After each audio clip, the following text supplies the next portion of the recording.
Halo, selamat pagi pemirsa, apa kabar Anda hari ini? Senang sekali kami dapat menjumpai Anda dalam Berita Papua. Saya Yuni Rumbarat bersama tim redaksi telah menyiapkan sejumlah berita menarik dan aktual untuk Anda. Berikut 3 berita utama kami.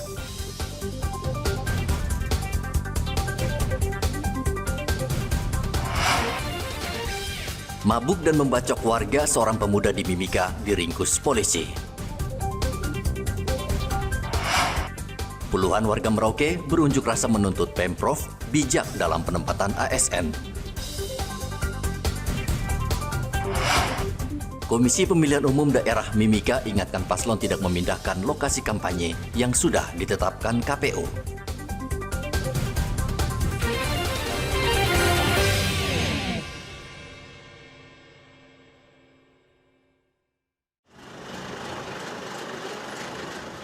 SN harus mempertanggungjawabkan perbuatannya di hadapan polisi karena membacok salah seorang warga di Jalan Samratulangi, Mimika, Papua Tengah. SN diringkus polisi di rumahnya setelah bersembunyi selama 3 hari. Saat kejadian, pelaku sedang dipengaruhi minuman keras. Ia sempat cekcok dengan seorang pemuda yang baru saja akan pulang dari salah satu rumah di Jalan Samratulangi. Ternyata cekcok itu berujung pembacokan. Ada keributan di gorong-gorong. Keributan ini awalnya bermula bahwa ada acara di situ, acara ulang tahun. Setelah selesai mereka minum. Setelah selesai minum, si korban ini, si pelaku ini keluar dia melihatlah ada seseorang yang diduga mau mengambil motor. Nah, setelah dia mau melihat itu, dia tempat ada cekcok. Nah, pada saat cekcok mulut itu, lalu si tersangka ini yang inisial si S, dia balik, tidak lama kemudian korban ini yang pada saat itu berboncengan 3 hendak mau pulang, dia keluar. Saat keluar itulah karena mungkin si tersangka ini dia belum merasa puas dengan ada yang cekcok, dia langsung membacok korban di bagian belakang 3 kali yang mengenai pertama. Korban yang luka masih dirawat di Rumah Sakit Umum Daerah Mimika, sementara pelaku ditahan di Mapolsek Mimika Baru dan akan terancam hukuman penjara 7 tahun. Igobat Momolin melaporkan dari Mimika, Papua Tengah.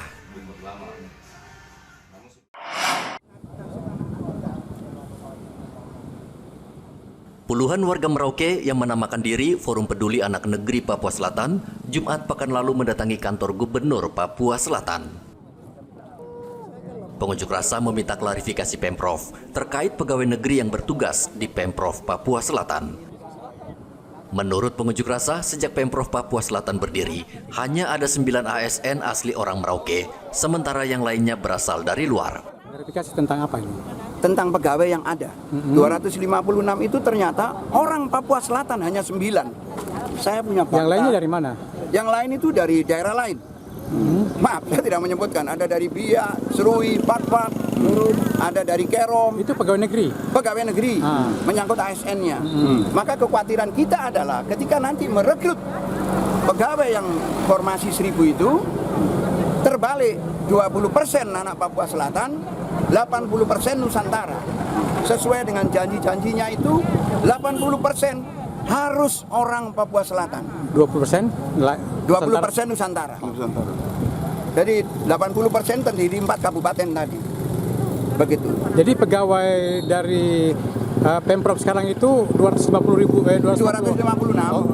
orang itu hanya sebagian kecil ya orang Papua Selatan ya? 9 orang. 9 orang saja. Data ada di sini. Oh, sisanya saya dari akan serahkan. Sisanya dari berbagai daerah ya? Iya. Pengunjuk rasa juga mendesak penjabat Gubernur Papua Selatan mengawasi penerimaan 1000 ASN yang tengah berjalan saat ini. Di mana penerimaan itu harus sesuai dengan kebijakan pemerintah, yaitu 80% khusus untuk warga Papua Selatan dan 20% untuk warga pendatang.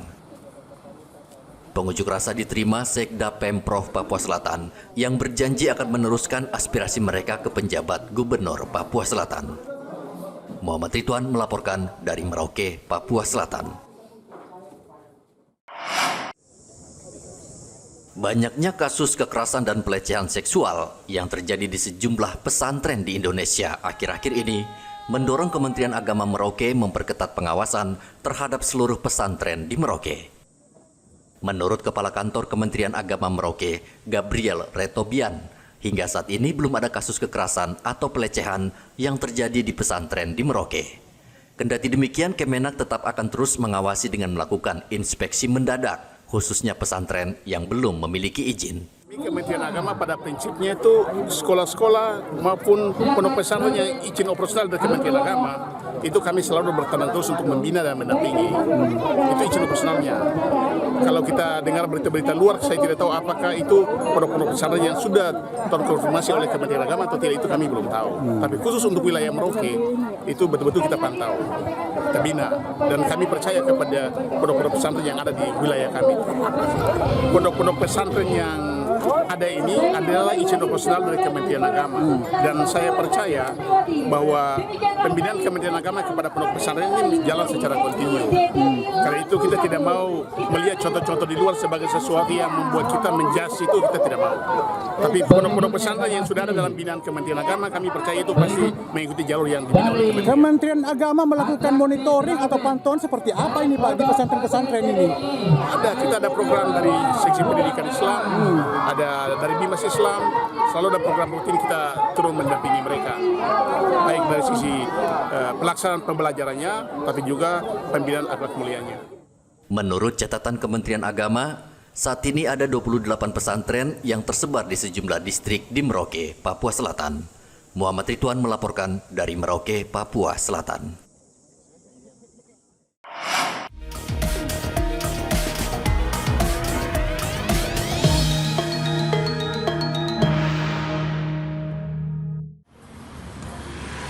Jadwal kampanye yang telah ditetapkan KPU akan berakhir pada tanggal 23 November 2024. Saat ini pasangan calon yang berkontestasi tengah berkampanye dengan belusukan dan tatap muka. Sesuai peraturan KPU, para calon harus melewati beberapa tahapan kampanye. Setelah belusukan dan tatap muka, para calon akan menggelar kampanye terbuka di lokasi yang sudah ditentukan KPU. Komisioner KPU Mimika, Hieronymus Kiaruma, mengatakan paslon tidak boleh melanggar aturan kampanye, apalagi memindahkan lokasi kampanye yang sudah disepakati, karena berpotensi terjadinya bentrok sesama pendukung paslon. Kampanye itu ada beberapa metode. Ada kampanye yang difasilitasi oleh KPU, macam debat, kemudian ada debat pengadaan baliho, itu dari KPU juga ada. Kemudian APK, terus APK ya. Kemudian ada kampanye yang difasilitasi atau dibiayai sendiri oleh paslon yang bersangkutan.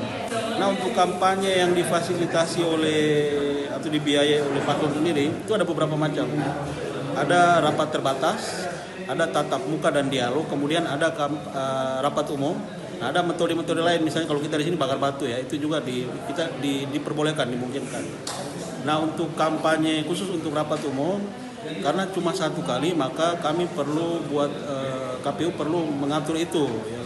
Kapan, kemudian di mana, kenapa harus kita atur? Kita atur supaya kita menjaga jangan sampai ada paslon yang kampanye di luar jadwal atau tiga-tiganya di hari yang sama, tempatnya sama, yang perlu kita atur ya. Itu perlu kita atur. Jadi untuk kampanye rapat umum kami sudah sepakat bersama, sudah dalam bentuk berita acara dengan para paslon, juga oleh Bawaslu sudah hadir, kepolisian juga tahu, dari pemerintah juga sudah tahu.